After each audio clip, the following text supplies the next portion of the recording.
माता देवी की जय। जय बाबा गोलजू। जय श्री राजराजेश्वरी। भाई कैसे है रोल हाल चाल?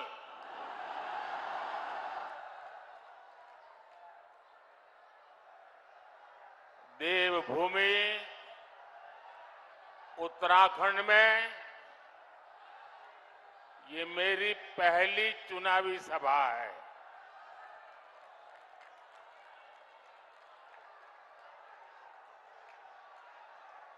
अब मैं तय नहीं कर पा रहा हूं कि ये प्रचार सभा है कि विजय सभा है।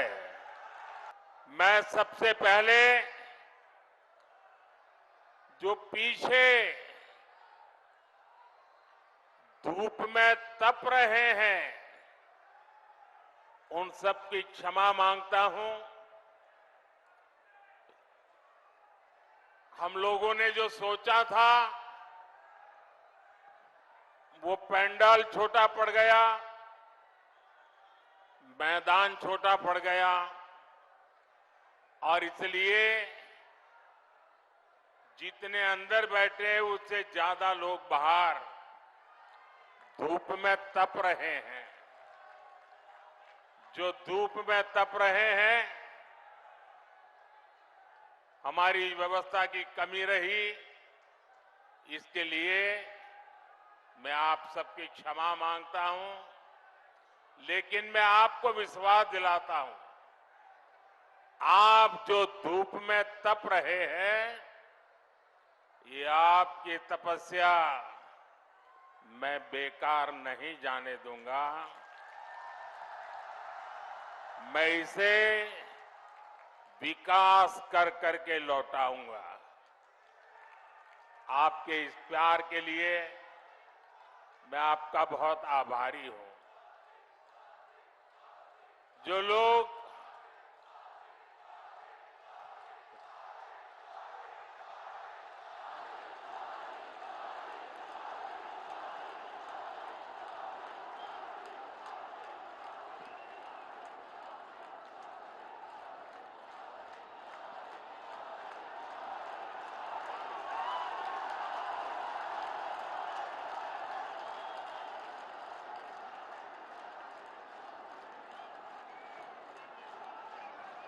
देवभूमि का ये आशीर्वाद,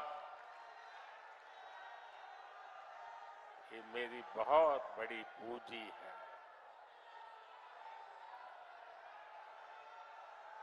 देवभूमि के हर गांव से मुझे आपका जो प्यार मिल रहा है, आपके आशीर्वाद मिल रहे हैं, मैं इसके लिए आपका हृदय से बहुत बहुत आभारी हूं। भाइयों बहनों, और ये चुनावी सभा भी ऐसे क्षेत्र में हो रही है जिसे मिनी इंडिया कहा जाता है।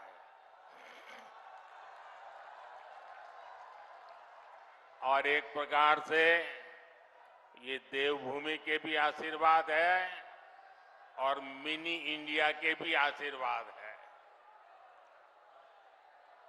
मैं जब भी उत्तराखंड की पवित्र धरती पर आता हूं, खुद को बहुत धन्य महसूस करता हूं। और इसीलिए ही मेरे दिल की गहराई से एक बात निकली थी और मैंने एक बार यहां कहा भी था, देवभूमि के ध्यान से ही, देवभूमि के ध्यान से ही मैं सदा धन्य हो जाता हूं। हाय भाग्य मेरा, हाय भाग्य मेरा, सौभाग्य मेरा, मैं तुमको शीश नवाता हूं। साथियों, देवभूमि उत्तराखंड के प्रति भाजपा का जो प्रेम है, जो अपनत्व है, वो जग जाहिर है। हमें उत्तराखंड को विकसित बनाना है, सबसे आगे लेकर जाना है और इसके लिए केंद्र की भाजपा सरकार कोई कोर कसर बाकी नहीं छोड़ रही है।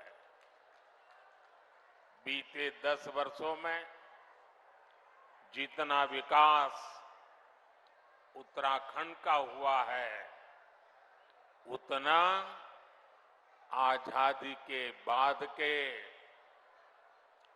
60-65 साल में भी नहीं हुआ है। आज उत्तराखंड हर प्रकार की आधुनिक कनेक्टिविटी से जुड़ रहा है।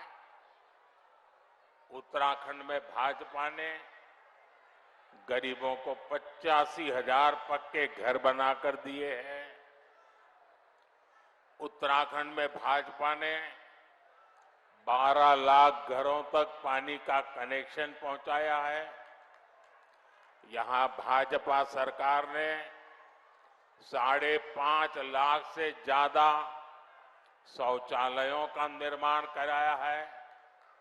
यहां की 5 लाख से ज्यादा महिलाओं को उज्ज्वला गैस मुफ्त गैस कनेक्शन दिया गया है। यहां करीब 3 लाख लोगों को स्वामित्व योजना के तहत उनकी प्रॉपर्टी के कार्ड दिए गए हैं। उत्तराखंड के 35 लाख लोगों के पास पहले बैंक में खाते तक नहीं थे। भाजपा सरकार ने 35 लाख लोगों के बैंक खाते खुलवाए हैं, उन्होंने बैंकों से जोड़ा। भाजपा सरकार ने उत्तराखंड के छोटे किसानों के बैंक खातों में 2,200 करोड़ रुपए से ज्यादा सीधे भेजे हैं। भाइयों बहनों, ये सूची बहुत लंबी है, लेकिन मैं इसमें आपका ज्यादा समय नहीं लेता। लेकिन इतने सारे काम कैसे होते हैं? जब नीयत सही होती है, जब नीयत सही होती है तो ऐसे ही काम होते हैं। और इसलिए मैं कहता हूं, नीयत सही तो नतीजे भी सही। साथियों, आप जानते हैं कि मोदी ने भारत को दुनिया की तीसरी बड़ी आर्थिक ताकत बनाने की गारंटी दी है। तीसरी बड़ी आर्थिक ताकत का मतलब है लोगों की कमाई बढ़ेगी, लोगों को नौकरी के अवसर बढ़ेंगे, गांव हो शहर हो सुविधा बढ़ेगी और इसका बहुत बड़ा लाभ ये देवभूमि मेरे उत्तराखंड को भी होगा। और आप जानते हैं, मोदी की गारंटी यानी गारंटी पूरा होने की गारंटी।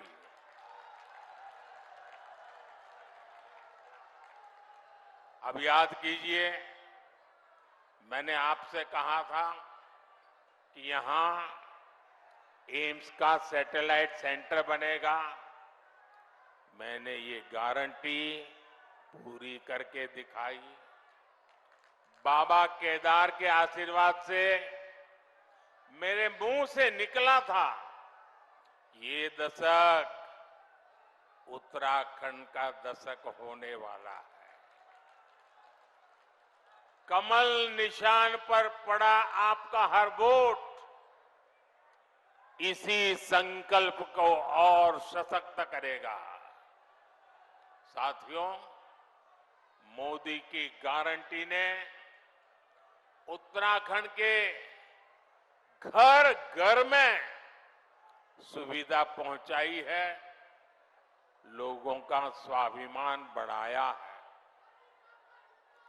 अब तीसरे टर्म में आपका ये बेटा एक और बड़ा काम करने जा रहा है। मेरा लक्ष्य है आपको 24 घंटे बिजली मिले, बिजली का बिल 0 हो,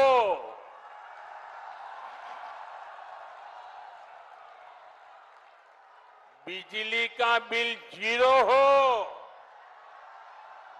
और बिजली से कमाई भी हो। इसके लिए मोदी ने पीएम सूर्य घर मुफ्त बिजली योजना शुरू की है।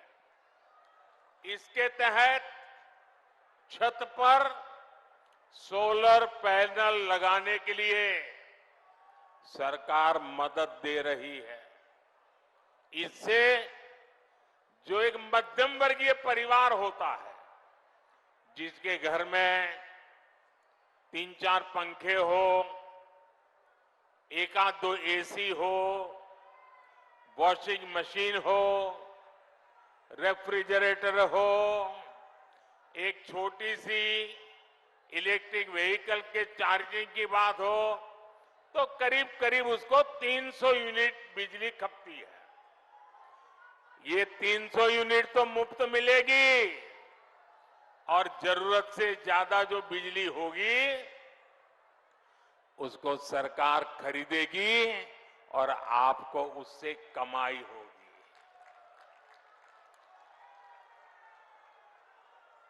क्या आप इस कार्य योजना का लाभ लेंगे? जीरो बिल वाली योजना का लाभ लेंगे? तो उसकी एप्लीकेशन कर दीजिए। उसका एप्लीकेशन का काम चालू है। आपके इस सेवक ने बहनों के लिए नमो ड्रोन दीदी योजना भी बनाई है। इसके तहत महिला स्वयं सहायता समूह को लाखों रुपयों का ड्रोन दिया जा रहा है। और हमारे लिए गर्व की बात है, गांव-गांव हमारी बहनें ड्रोन पायलट बन रही है। इसका भी बड़ा लाभ यहां देवभूमि मेरे उत्तराखंड की बहनों बेटियों को भी होगा। साथियों, आपको लगता होगा इतना सारा काम मोदी कर रहा है, घर घर कुछ न कुछ पहुंच रहा है, तो ये मोदी थकता क्यों नहीं है? ये मोदी रुकता क्यों नहीं है? अरे कोई और होता तो मौज करता। मोदी मौज करने के लिए पैदा नहीं हुआ है, मोदी मेहनत करने के लिए पैदा हुआ है। मोदी आपके लिए मेहनत करने के लिए पैदा हुआ है। और इसलिए मेरे भाइयों बहनों, ये जो 10 साल में हुआ है ना, पहले वालों से बहुत ज्यादा हुआ है। हर कोई मानता है, लेकिन मोदी नहीं मानता है। मोदी तो कहता है ये 10 साल में जो विकास हुआ है ना, वो तो सिर्फ ट्रेलर है, ट्रेलर। अभी तो बहुत कुछ करना है। अभी तो हमें देश को बहुत आगे लेकर जाना है और तब तक न रुकना है न थकना है। और अभी तो हमें ये हमारे उत्तराखंड को भी बहुत बहुत बहुत आगे लेकर के जाना है। मेरा प्रयास है कि केदार खंड की तरह ही मानस खंड से भी देश और दुनिया और अधिक परिचित हो। पिछले वर्ष मैं आदि कैलाश गया था, तब पूरे देश ने इस क्षेत्र के अद्भुत सामर्थ्य को देखा था। और अभी मुझे अजय जी बता रहे थे कि पहले तो आदि कैलाश को कोई जानता नहीं था। कभी कभार लोग आते थे, संख्या मुश्किल से 5,000 होती थी। अब ये आंकड़ा लाखों में पहुंच रहा है। साथियों, खेती हो, पर्यटन हो या फिर इंडस्ट्री, इस क्षेत्र में अभूतपूर्व संभावनाएं बनने जा रही है। मैं उत्तराखंड के नौजवानों से कहूंगा, मेरे हर भाई बहन से मैं कहना चाहूंगा, आपका सपना ही मोदी का संकल्प है। बीते वर्षों में यहां से पलायन रुका है। वो दिन दूर नहीं जब रोजगार के लिए शहर गए साथी वापस लौटेंगे। भाई और बहनों, मोदी के इन प्रयासों के बीच कांग्रेस और इंडी गठबंधन ने अपने इरादे दिखा दिए हैं। कांग्रेस के शाही परिवार के शहजादे ने ऐलान किया है कि अगर देश ने तीसरी बार बीजेपी सरकार को चुनी, आग लग जाएगी। 60 साल तक देश पर राज करने वाले 10 साल सत्ता से बाहर क्या रह गए? अब देश में आग लगाने की बात कर रहे हैं। क्या ये आग लगाने की बात आपको मंजूर है? क्या इस देश को आग लगाने देंगे? क्या आग लगाने की ये भाषा उचित है? क्या ये आग लगाने वाली भाषा लोकतंत्र की भाषा है? ऐसे लोगों को सजा करोगे? पक्की सजा करोगे? चुन चुन करके साफ कर दो। इस बार इनको मैदान में मत रहने दो भाइयों।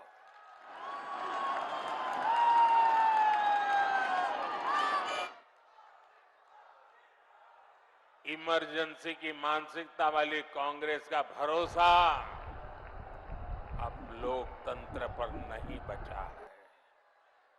इसलिए वो अब जनादेश के विरुद्ध लोगों को भड़काने में जुट गई है। साथियों, कांग्रेस भारत को अस्थिरता की तरफ ले जाना चाहती है, अराजकता में झोंकना चाहती है। कर्नाटका में कांग्रेस के एक बड़े नेता ने दक्षिण भारत को देश से अलग करने की बात कही, 2 टुकड़े करने की बात कही। आप मुझे बताइए, देश के टुकड़े करने की बात करने वालों को सजा मिलनी चाहिए कि नहीं मिलनी चाहिए? सजा मिलनी चाहिए कि नहीं मिलनी चाहिए? सजा मिलनी चाहिए कि नहीं मिलनी चाहिए? लेकिन कांग्रेस ने क्या किया? सजा देने के बजाय कांग्रेस ने देश को बांटने की घोषणा करने वाले को चुनाव का टिकट दे दिया। उत्तराखंड के लोग भूल नहीं सकते कि इसी कांग्रेस ने देश के वीर सपूत स्वर्गीय बिपिन रावत जी तक का अपमान किया था। ऐसी कांग्रेस से देशभक्ति की भाषा, उनकी देशभक्ति की बातें किसी के गले उतरती नहीं है। साथियों, कांग्रेस तुष्टीकरण के दलदल में ऐसा धंस गई है कि कभी देश हित का सोच ही नहीं सकती। यही कांग्रेस है जो घुसपैठियों को बढ़ावा देती है, लेकिन जब भाजपा सीएए के माध्यम से मां भारती में आस्था रखने वालों को भारत की नागरिकता देती है, तो कांग्रेस को सबसे ज्यादा तकलीफ होती है।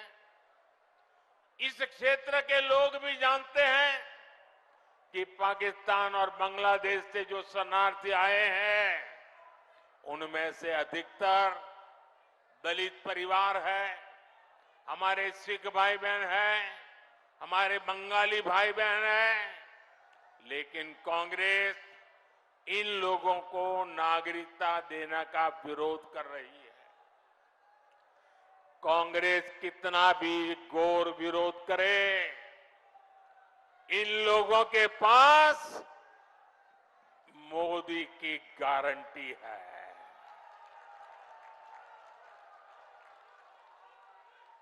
और मोदी की गारंटी यानी गारंटी पूरा होने की गारंटी।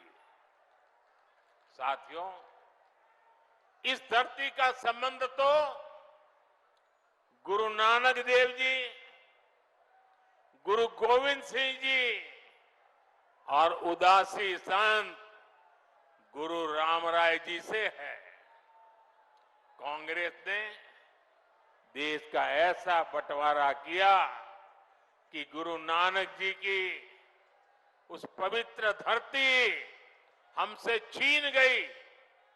दशकों तक अपने गुरु को हमें दूरबीन से देखना पड़ा।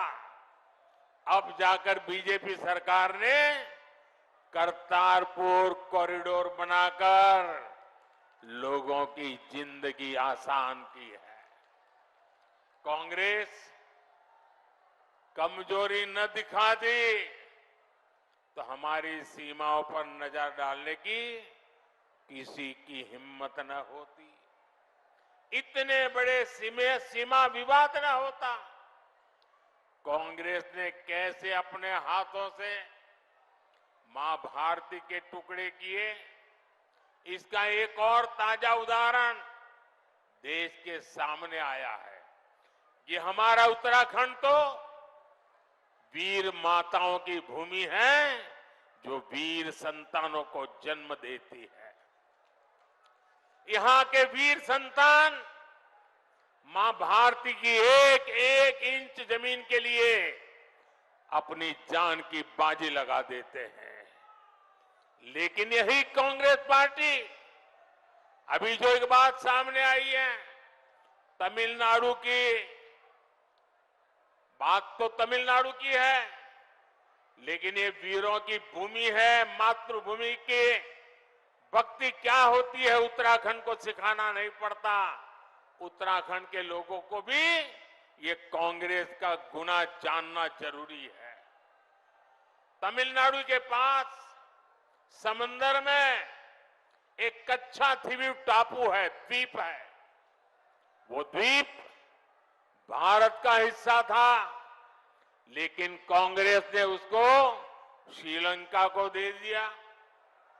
अभी द्वीप के आसपास भी कोई भारतीय मछुआरे गलती से चला जाता है तो उसे गिरफ्तार किया लिया जाता है, जेल में बंद कर दिया जाता है। आप मुझे बताइए, ऐसी कांग्रेस जो भारत के टुकड़े करने के उनके नेता बात करते हो, जो कच्छ द्वीप को दे देते हो, क्या वो देश की रक्षा कर सकती है? जरा पूरी ताकत से बताइए, देश की रक्षा कर सकती है? क्या कांग्रेस देश की रक्षा कर सकती है? भाइयों और बहनों, कांग्रेस ने तो देश के सीमावर्ती गांवों को भी देश का आखिरी गांव मानकर वहां विकास करना बंद कर दिया था। ये भाजपा की सरकार है जिसने सीमा किनारे बसे गांवों को देश का प्रथम गांव माना है, वहां तेज गति से विकास किया है। कांग्रेस की सरकार रहती तो आज भी पूर्व सैनिकों को वन रैंक वन पेंशन नहीं मिल पाती, लेकिन मोदी ने सैनिक परिवारों को गारंटी दी थी और इसे पूरा करके दिखाया।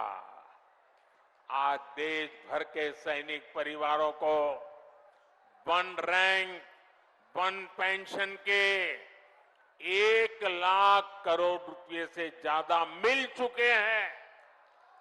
इसमें से उत्तराखंड के भी हजारों परिवारों को लाभ हो रहा है। इसलिए ही मैं कहता हूं, नीयत सही तो नतीजे सही। साथियों, 24 के इस चुनाव में अब स्पष्ट रूप से 2 खेमे बन गए हैं। एक तरफ हम लोग ईमानदारी और पारदर्शिता जनता जनार्दन के सामने लेकर के आए हैं। दूसरी तरफ भ्रष्टाचारी, परिवारवादी उनका जमावड़ा है। ये भ्रष्टाचारी मोदी को धमकी भी दे रहे हैं, दिन रात गाली भी दे रहे हैं।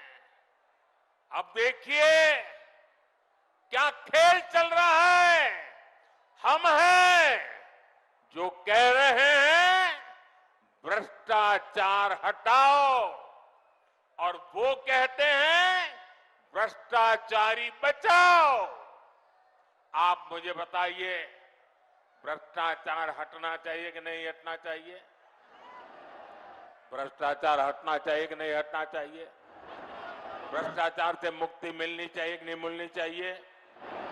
भ्रष्टाचारी जेल जाने चाहिए कि नहीं जाने चाहिए? भ्रष्टाचारियों को सजा होनी चाहिए कि नहीं होनी चाहिए? ये देश की आवाज है और मोदी आपकी हर आवाज को सुनता है और उसके लिए ताकत भी लगा देता है। लेकिन साथियों, मुझे कितनी गालियां दी जाए, कितने ही आरोप लगाए जाएं, मोदी इनकी गालियों और धमकियों से डरने वाला नहीं है।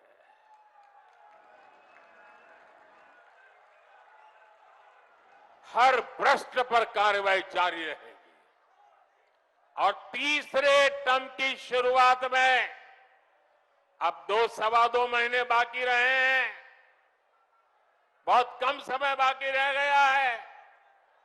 तीसरे टर्म में भ्रष्टाचार पर और तेज प्रहार होगा, ये मैं आपको गारंटी देने आया हूं।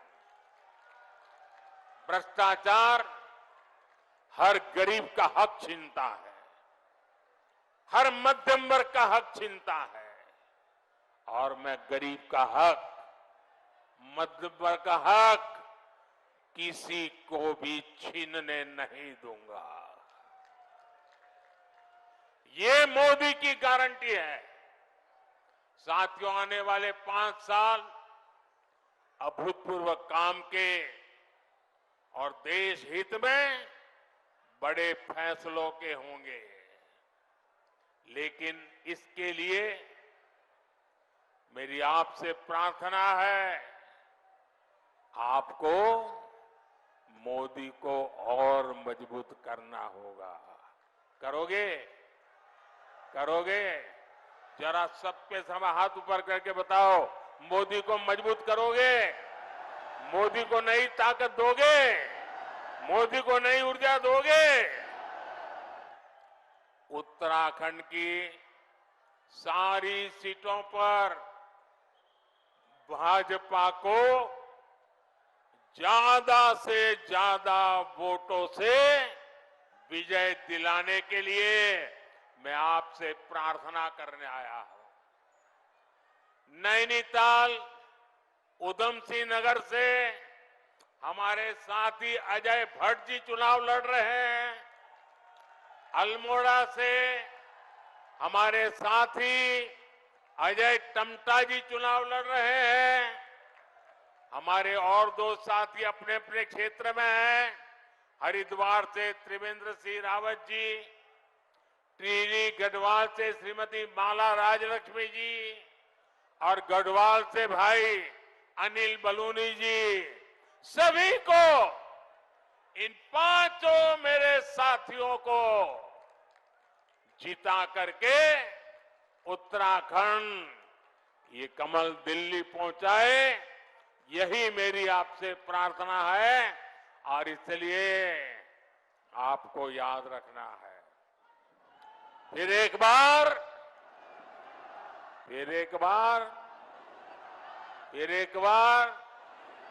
4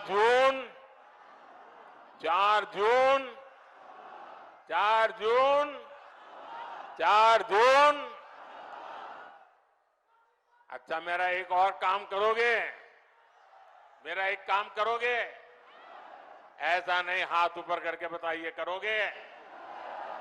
आप यहां से गांव जाएंगे तो वहां जो देवी देवता है, वहां मोदी की तरफ से माथा टेकना है।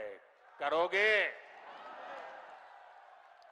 और गांव में सभी परिवारजनों को कहिएगा कि मोदी जी उत्तराखंड में आए थे और आपको प्रणाम भेजा है। मेरा प्रणाम पहुंचाओगे? घर घर पहुंचाओगे? और एक बात, इस बार गर्मी जरा ज्यादा ही तेजी से बढ़ रही है। कितनी ही गर्मी क्यों न हो, मतदान होगा कि नहीं होगा? ज्यादा से ज्यादा मतदान होगा। सुबह जल्दी जल्दी मतदान होगा। जलपान से पहले मतदान होगा। मैं सभी से आग्रह करूंगा, गर्मी कितनी ही क्यों न हो, लेकिन लोकतंत्र की रक्षा के लिए हमें अपना दायित्व निभाना है। निभाएंगे? निभाएंगे? मेरे साथ बोलिए, भारत माता की, भारत माता की, भारत माता की। बहुत बहुत धन्यवाद। हम उनको लाएंगे दुनिया में फिर से, हम दुनिया में फिर से हम भगवा लहराएंगे। कार्यक्रम अब अपने समापन की ओर है। अब मैं माननीय प्रदेश अध्यक्ष जी को आमंत्रित करूंगी कि वे सभा को संबोधित करें और सबका धन्यवाद ज्ञापित करें।